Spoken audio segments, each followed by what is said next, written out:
এটা কি থানা? হ্যাঁ, আমি থানা থেকে ওসি বলতেছি। ভাই আপনার হাতে কি লাঠি আছে? হ্যাঁ, লাঠি আছে তো। তাহলে লাঠি আপনার পেছন দিয়ে ঢুকিয়ে নেন।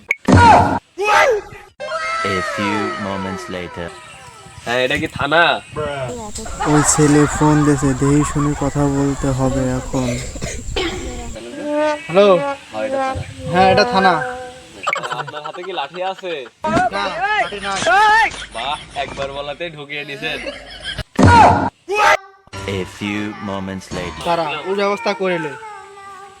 হ্যালো, কে? আমি থানা থেকে ওসি বলতেছি। একটু আগে এই নাম্বার দিয়ে ফোন দিছিল। হ্যাঁ, ওইটা আমার বন্ধু ছিল। আপনার বন্ধু বলছে হাতে লাঠি আছে। হ্যাঁ, আমি বলছি আছে। আপনার বন্ধু বলছে পিছন দিয়ে ঢোকায় নিতে। সি আপনিও না, আমার বন্ধু যা বলছে তাই করছেন। শুধু শুধু এত সময় কষ্ট পেতে গেলেন।